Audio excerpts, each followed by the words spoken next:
हमेशा की तरह सबसे पहले वीडियो को लाइक कर दो, 2 सेकंड तो लगेंगे। ऑनलाइन इन्फ्लुएंसर्स की लड़ाई। आप लोगों में से बहुत लोगों ने बोला है कि जो ये एल्विश यादव और बाकी इन्फ्लुएंसर्स जो ऑनलाइन कंट्रोवर्सी, ऑनलाइन लफड़ा करते हैं, इसके ऊपर आपका क्या कहना है। तो देखो, वर्ल्ड वॉर हो या फिर एक नॉर्मल सा लड़ाई, आखिरकार खत्म होना ही है। तो ऑनलाइन कंट्रोवर्सीज में दो पार्टीज के बीच में आखिर में सहमति हो जाती है और टाइम वेस्ट किसका होता है?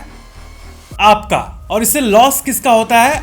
आपका। लेकिन एक मिनट, लॉस मैं क्यों बोल रहा हूं? जब एल्विश यादव और मैक्सटन की 2024 वाली ऐतिहासिक कंट्रोवर्सी चल रही थी, तब मैंने एक चीज नोटिस किया जो कि बहुत अजीब प्रॉपर्टी को दिखाता है आप लोग का। पता है क्या? जब कंट्रोवर्सी चल रही थी तब आप लोग बहुत एक्साइटेड थे कि अरे अरे अब क्या होगा, अरे अब तो मारपीट होगा, मजा आएगा, ऐसा कुछ रिएक्शन था। जैसे एल्विश यादव और मैक्सटन की कंट्रोवर्सी खत्म हुई, ये फोटो देख के ऊपर ऊपर से सबने कहा कि अरे वाह, दोनों का हो गया, अच्छा है। लेकिन अंदर अंदर सब दुखी थे कि ये क्या हो गया, अब तो मजा नहीं आएगा, लड़ाई नहीं है तो क्या मजा। भाई बहुत ये हो आप लोग, बहुत ये हो, बहुत नॉटी हो। क्वाड्रुप्लेट्स।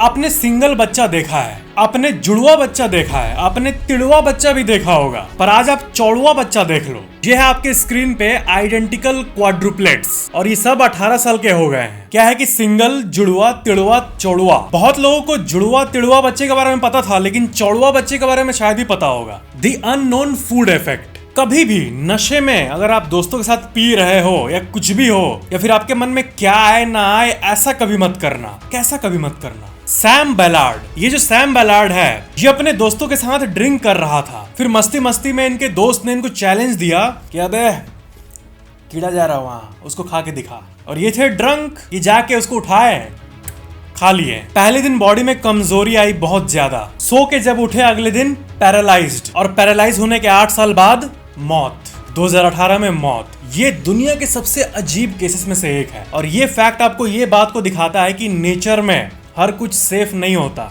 यही वो क्रीचर था जिसको वो खाए थे, जो कि आप अपने स्क्रीन पे देख रहे हो, एक स्लग। अब आपके मन में क्वेश्चन आएगा कि भाई ये जो डिस्कवरी चैनल में बियर ग्रिल्स से खाते रहता है वो क्या? तो देखो, ये आप मत भूलना कि उनके पीछे या फिर जो भी रियलिटी टीवी शोज करते हैं उसके पीछे टीम रहता है पूरा, और उनके पास प्रॉपर टेक्निक्स होते हैं कि क्या निकाल के खाना है, क्या नहीं खाना है। लेकिन ऐसे ही उठाकर किसी भी अननोन चीज को झट से नहीं खाना चाहिए, और बच्चों को तो और दूर रखना चाहिए इससे। इज दिस गुड और बैड?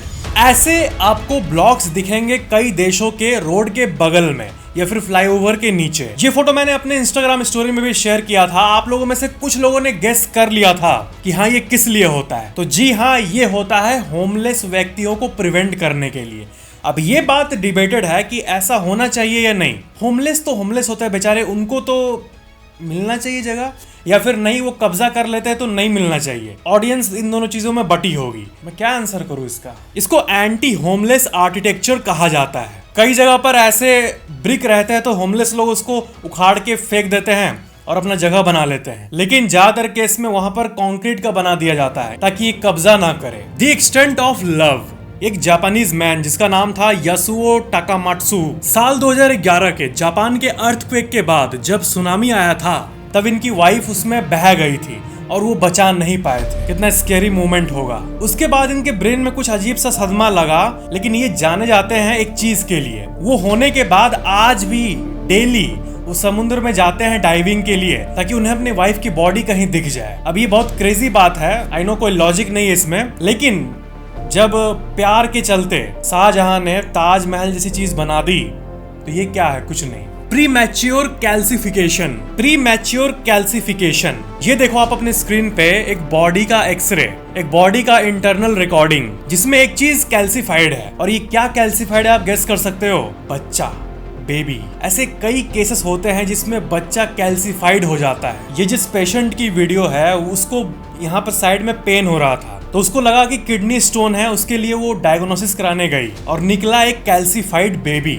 ऐसा कुछ भी होता है, इस चीज के बारे में आप अवेयर रहो इसलिए बता रहा हूँ। बाकी बहुत स्कैरी प्लस वियर्ड फैक्ट है। Value of old newspapers. क्या आपके पास इस तरह के बहुत ओल्ड न्यूज़पेपर्स हैं? आपको पता है जिस तरह कॉइन लाखों में बिकते हैं, जैसे कि पुराने कॉइन्स हो गए, उसी तरह जो वेरी ओल्ड न्यूज़पेपर्स होते हैं ना, वो भी कलेक्टर्स यानी इस चीज के शौकीन लोग बहुत हाई प्राइस में बाई करते हैं। मैंने रियल लाइफ में भी ऐसे कई केसेस को देखा है जिसमें कि बहुत पुराना संदूक निकालते हैं फैमिली के बच्चे। किसी में तो शेयर का सर्टिफिकेट आ जाता है जिसको कि वो डीमैटेरियलाइज करके अपने डीमैट अकाउंट में रखते हैं और स्टॉक मार्केट के बेनिफिट्स को एंजॉय करते हैं। हाँ, स्टॉक मार्केट वाले समझ गए होंगे मैं क्या बोल रहा हूँ। लेकिन बहुत कोई के घर से ओल्ड न्यूज़पेपर निकलते हैं जैसे 1960s 70s के। तो ऐसा अगर परफेक्टली प्रिजर्व्ड न्यूज़पेपर अगर आपके पास है तो उसको नियरेस्ट म्यूजियम में आप देने का ट्राई कर सकते हो। Most handsome gorilla in the world, Japan में एक गोरिल्ला है शबानी नाम का, और आपको पता है इसे दुनिया का सबसे हैंडसम गोरिल्ला कहा जाता है। हैंडसम गोरिल्ला, ये किसी का मजाक उड़ाने की तरह लग रहा है, अगर तू हैंडसम गोरिल्ला जैसा दिखता है। आपको यकीन नहीं होगा, ये गोरिल्ला के चलते एक्चुअल में लड़कियां यहाँ पर जू में आती है। मतलब जो स्टैटिस्टिक्स होता है उसमें ग्राफ ऊपर गया है गर्ल्स का, और जो एनिमल किंगडम में फीमेल्स होती है वो तो अट्रैक्ट होती है इस पे। क्या है रे भाई तेरे में।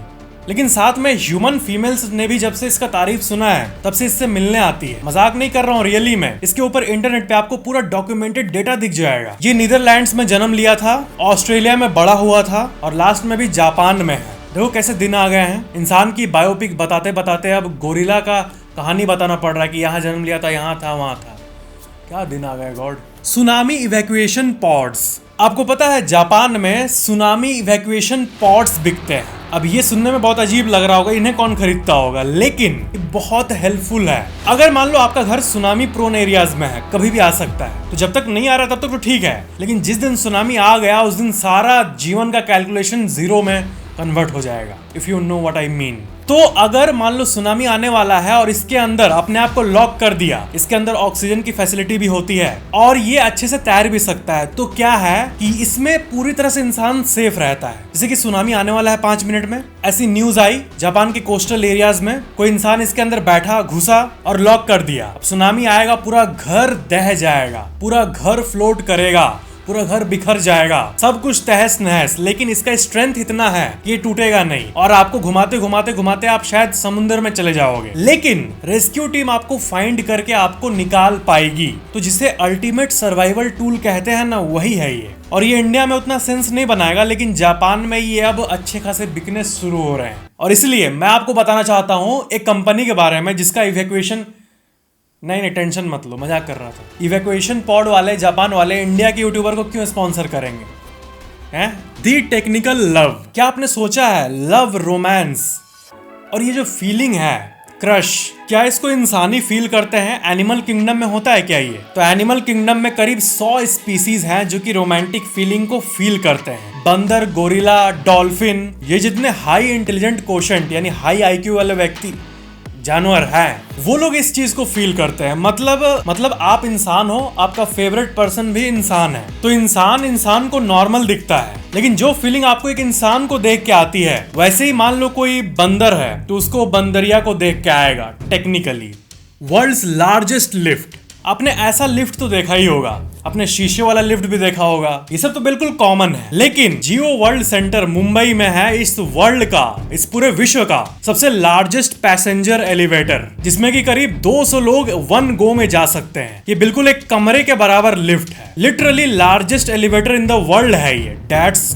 गजब। नोवेल एलिमेंट्स, क्या आपको पता है पीरियोडिक टेबल जो होता है साइंस में, एलिमेंट्स का लिस्ट, उसमें 5 ऐसे एलिमेंट्स हैं जो कि बाद में ऐड हुए हैं साल 2000 के बाद, यानी जब से ये न्यू एज शुरू हुआ है 2000, एकदम फ्रेश एरा, तब से 5 नए एलिमेंट्स ऐड हुए हैं। द स्टार मार्क नोट, देखो ये होता है एक नॉर्मल नोट, ये होता है एक मेंटोस नोट, मतलब अलग नोट। नॉर्मल नोट में आपको स्टार का मार्क कहीं नहीं दिखेगा, इसमें दिखेगा। तो अगर आपके पास कोई ऐसा नोट है जिसमें स्टार मार्क है तो आप लकी हो, क्योंकि वो बहुत कम मिलते हैं। लेकिन इन नोट का मतलब क्या है? बहुत लोग सोचते हैं कि जिसमें स्टार मार्क होता है वो नकली होगा, शायद नकली के लिए कुछ नहीं होता है। ये होते हैं रिप्लेसमेंट नोट्स, मतलब जिसका नोट फटता है वो जाता है बैंक में कि लीजिए रिप्लेस कर दीजिए, तो वो जो फटा हुआ नोट बैंक रिसीव करता है उसका रिप्लेसमेंट भी प्रिंट होता है और तब वो स्टार मार्क होता है। तो ऐसा नहीं कि स्टार मार्क वाले नोट नकली होते हैं, वैसा बिल्कुल भी नहीं है। मोबाइल टॉर्च स्कैम, आजकल एक बहुत भयंकर न्यू स्कैम हो रहा है जिसके बारे में आपको पता होना ही चाहिए। कई जगहों पर सुनसान रोड पे आपको एक मोबाइल दिखेगा, जाते वक्त कहीं गाड़ी से जाओगे तो पूरा रोड अंधेरा रहेगा, घास के बीच में एक लाइट दिखेगा आपको, तो आपके मन में आएगा कि या तो कोई टॉर्च गिरा हुआ है, नहीं तो कोई मोबाइल फोन गिरा हुआ है किसी का। और 100 में से 7-8 लोग ये चीज को देखकर उतर जाते हैं। बस क्या होता है इसके बाद तो आप गेस कर ही सकते हो, वो गाड़ी से उतर जाते हैं, फिर गुंडे लोग आते हैं तो वो उसका उतार देते हैं। Simple. Most active muscle in the body. अगर मैं आपसे पूछूं कि आपके बॉडी का सबसे एक्टिव मसल कौन सा है, जो सबसे ज्यादा एक्टिव रहता है, क्या वो हाथ है? क्योंकि हाथ का हम बहुत बार यूज करते हैं दिन में, है ना। क्या वो पैर है? नहीं।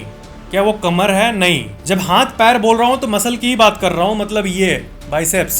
तो असल में इसका आंसर है आई मसल। जो मसल आपके आंखों को ऐसे पकड़ा हुआ है, वो सोचो दिन में कितने बार काम कर रहा है। क्या है कि हम कितने बार हिलाते हैं आंख को, देखो गला भी हिलता है और आंख भी हिलता है। और दिन में आप कितने बार ऐसे देखते देखते होगे। मैं तो कुछ लोगों को देखा हूं कि उनका आंख बहुत ज्यादा ही हिलता है, एकदम ऐसे करके, वो एक जगह रख ही नहीं पाते हैं। तो असल में eye muscle is the most active muscle in our body. करीब 1 लाख बार उस मसल का यूज होता है एक दिन में averagely. Strength of bone.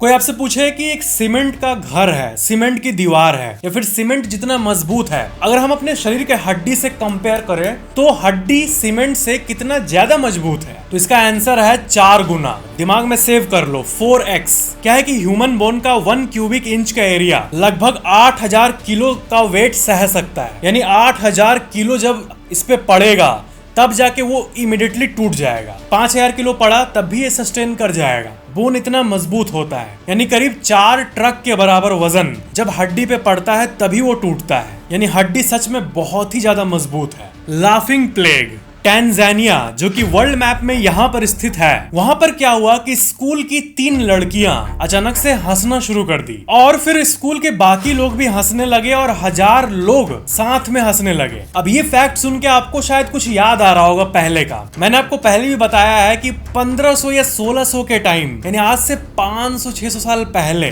Dancing plague आया था हमारी दुनिया में, जिसमें कि लोग डांस करते करते मर जाते थे। और ये लाफिंग एपिडेमिक कहा जाता है इसको। मतलब लोग इतना हंसते थे कि उनका एनर्जी खत्म हो जाता है। सोचो आपको हंसने का मन नहीं कर रहा और जबरदस्ती आपको हंसाया जा रहा है, तो बॉडी एक टाइम के बाद वो सस्टेन नहीं कर पाएगा। लगभग 1000 लोग इस कंडीशन से इफेक्ट हुए थे और सब ठीक भी हो गए थे। लेकिन ये हुआ क्या, ये क्या था, ऐसा लोग का एक्सप्रेशन था उस टाइम। और ये उस समय के न्यूज़पेपर में भी आया था। Children collapse still a mystery, simultaneous reading power. Kim peak नाम के एक इंसान थे और इनके पास एक ऐसी एबिलिटी थी जो इस पूरे विश्व में और किसी के पास नहीं है। ये क्या कर सकते थे पता है? अपने दोनों आंखों को हम क्या करते हैं, हम इधर देखते हैं तो दोनों आंख इधर रहते हैं, इधर देखते हैं तो इधर रहते हैं। लेकिन ये जब बुक को पढ़ते थे ना, तो दोनों साइड को ये ऐसे करके पढ़ पाते थे, बिल्कुल एक आंख इधर एक आंख इधर, और पेज के सारे लाइंस को साइमल्टेनियसली पढ़ते थे। और इनके पास एक्स्ट्रा ऑर्डिनरी मेमोरी की भी पावर थी। इन्हें सब कुछ ये बहुत ज्यादा अच्छे से याद रख पाते थे। वैसे मेमोरी की बात हो रही है तो आप लोगों में से बहुत लोगों ने पूछा है कि फोटोग्राफिक मेमोरी के बारे में बताओ, ये क्या होता है। तो ये एक बहुत ही इंटरेस्टिंग चीज होती है। आपके बचपन में या फिर मेरे बचपन में भी मैंने ये बहुत फैंटेसाइज किया है कि काश मेरे पास ऐसा कोई ताकत होता जिससे कि मेरा फोटोग्राफिक मेमोरी हो। यानी मैं किसी बुक को देख के पढ़ रहा हूँ तो वो पेज का ही इमेज मेरे मन में सेव रहे, हर मेमोरी एक फोटो की तरह सेव हो। क्या ऐसा हो सकता है? हो सकता है, लेकिन सब इतने लकी नहीं होते। फोटोग्राफिक मेमोरी बहुत कम लोगों के पास होती है। अगर इस वीडियो में 1 लाख व्यूज है, जब तक आप ये वीडियो देख रहे हो तब तक, तो उस 1 लाख में से लगभग 20 लोग ही होंगे जो कि ऐसा कर पाते होंगे। और सबसे स्ट्रेंज बात पता है क्या है? कई लोगों को पता ही नहीं होगा कि उनके पास फोटोग्राफिक मेमोरी है। लेकिन इस फैक्ट को देखने के बाद बहुत लोग अवेयर हो जाएंगे शायद। Twin fingerprint. ऐसा बहुत लोग सोचते हैं कि अगर बच्चे ट्विन पैदा हुए तो उनका फिंगरप्रिंट या टंग प्रिंट भी मैच करता होगा। लेकिन अनलाइक द पॉपुलर बिलीफ, ऐसा कुछ नहीं है। इस दुनिया में कोई भी ऐसा ट्विन बच्चे का पेयर नहीं पाया गया है जिसका फिंगरप्रिंट सेम हो, बिल्कुल भी नहीं। इस दुनिया में 800 करोड़ लोगों का फिंगरप्रिंट अलग अलग है। ये कितनी अमेजिंग बात है। यानी जिस तरह हर इंसान अलग अलग है, जैसे कि आप मेरे को जानते हो, मेरे को देख रहे हो, तो आपके माइंड में एक इमेज बैठा हुआ है कि हाँ मैं ऐसा हूँ। मेरा एक डेटाबेस आपके दिमाग में सेव है जिसको कि आप कैरेक्टर कहते हो कि हाँ ये ऐसा है और वो ऐसा है। तो इस दुनिया में हर एक इंसान का कैरेक्टर अलग अलग है। इस चीज को अगर आप देखोगे तो बहुत अमेजिंग फील होता है। Unbelievable donations. अगर आप वर्ल्ड में फेमस लोगों का डोनेशन देखोगे, मतलब एक्चुअल डोनेशन जो कि हेल्थ केयर और एजुकेशन के फील्ड में जाता है, तो उसके बहुत सारे रिकॉर्ड्स हैं। इनफैक्ट कई लोगों ने 1 बिलियन डॉलर्स यानी 8,000 करोड़ रुपए डोनेशन में दे चुके हैं। लेकिन मैं आपको बता दूं, ये बस टिप ऑफ द आइसबर्ग है और इसके एंड में एक सरप्राइज भी है। इस लिस्ट को देखो, 1 बिलियन डॉलर से शुरू होता है। लोग 2 बिलियन भी डोनेट किए हैं, यानी 16,000 करोड़ भी, 50,000 करोड़ भी, और लिस्ट पे नीचे आते आते आते आते 100 बिलियन डॉलर भी एक इंसान ने डोनेट किया है। और ये इंसान और कोई नहीं बल्कि जमशेदजी टाटा थे, यानी टाटा के फाउंडर। यानी वर्ल्ड में सबसे ज्यादा डोनेशन एजुकेशन और हेल्थ केयर, ये जो बेसिक चीजें हैं जिसमें एक्चुअल में डोनेशन जाना चाहिए, उसमें टॉप पे यही है, इनके आगे और कोई नहीं है। यानी लगभग 8.5 लाख करोड़ रुपए ये डोनेशन में दे चुके हैं। और अगर ये डोनेट नहीं किए होते तो अभी के टाइम पे ये रिचेस्ट पीपल में आते। और रतन टाटा जी के पास अभी जितना वेल्थ है, अभी भी बहुत वेल्थ है उनके पास, लेकिन अगर ये डोनेट नहीं होता तो और ज्यादा वेल्थ होता। लेकिन इनको पता है कि पैसा एक पॉइंट तक चाहिए कंफर्टेबल और लग्जरी लिविंग के लिए। एक हद तक पैसा कमाने के बाद फिर डोपामिन मिलने लगता है लोगों को, दूसरों को खुशी देके, किसी का हेल्प करके, इन सब चीजों में। हाँ, हर इंसान का शुरुआत होता है कि उनके पास इतना बैंक बैलेंस हो कि वो एकदम जिंदगी भर लग्जरी लाइफ जी सके। और जमशेदजी टाटा जो कि बहुत एक हम्बल शुरुआत किए थे, उन्होंने 102 बिलियन डॉलर्स डोनेट कर दिया है। ये लाइट फैक्ट बिल्कुल भी नहीं है, ये उनके हार्ट के फीलिंग्स को दिखाता है कि वो कितने कॉम्पैशनेट थे हमारे वर्ल्ड को लेके। और ये डोनेशन उनका लिटरल प्रूफ है। और ये कितनी अमेजिंग बात है कि डोनेशन के स्टैट्स में हमारे इंडिया के जमशेदजी टाटा का ही नाम टॉप पे है। वैसे नीचे आप देख सकते हो, बिल गेट्स जो कि माइक्रोसॉफ्ट के फाउंडर हैं, उन्होंने भी बहुत अच्छा खासा डोनेट किया है, 79 बिलियन डॉलर्स। स्टॉक मार्केट के किंग वॉरेन बफेट ने भी 32 बिलियन डॉलर डोनेट किया है। इसमें जॉर्ज सोरोस भी है, अजीम प्रेमजी, और भी बहुत नाम है। और एलॉन मस्क जो कि अभी रिचेस्ट हैं, उन्होंने मात्र 7 बिलियन डॉलर डोनेट किया है। वैसे मात्र कहना गलत होगा, लेकिन इस कॉन्टेक्स्ट में मात्र ही है, क्योंकि 100 बिलियन के सामने 7 बिलियन क्या है ना? क्या आपको पता है टाटा और स्पिरिचुअलिटी का भी एक कनेक्शन है। जमशेदजी टाटा एक स्पिरिचुअल टाइप के व्यक्ति थे। और आपको ये पता ही होगा कि इस दुनिया की जो सबसे वैल्यूएबल कंपनी में से एक है एप्पल, उसके फाउंडर स्टीव जॉब्स भी इंडिया में आए थे। और किस लिए आए थे? गाइडेंस के लिए, सपोर्ट के लिए, एक स्पिरिचुअल सपोर्ट के लिए। क्योंकि इंडिया हमेशा से विश्व भर में स्पिरिचुअलिटी के लिए जाना जाता है। आप थोड़ा सा भी डीपली एनालाइज और रिसर्च करोगे ना, तो आपको ये पता चलेगा कि जितने भी महान लोग हैं इस दुनिया में, जो कि आम लोगों के लिए इंस्पिरेशन हैं, वो कहीं ना कहीं स्पिरिचुअलिटी को मानते आए हैं। देखो, स्पिरिचुअलिटी मतलब ये नहीं होता है कि आपको गॉड पे मानना है। कई लोग ऐसा बिलीव करते हैं कि गॉड एग्जिस्ट नहीं करते हैं। इट्स ऑल ओके, ये आपका माइंड है, आप जो मानना चाहो आप मानने पे बिलीव कर सकते हो। लेकिन स्पिरिचुअलिटी का मतलब गॉड है ही नहीं एक्चुअल में। स्पिरिचुअलिटी मतलब ये मानना कि इस दुनिया में साइंस के बियॉन्ड भी कुछ है। स्पिरिचुअलिटी मतलब मेडिटेशन की ताकत को मानना।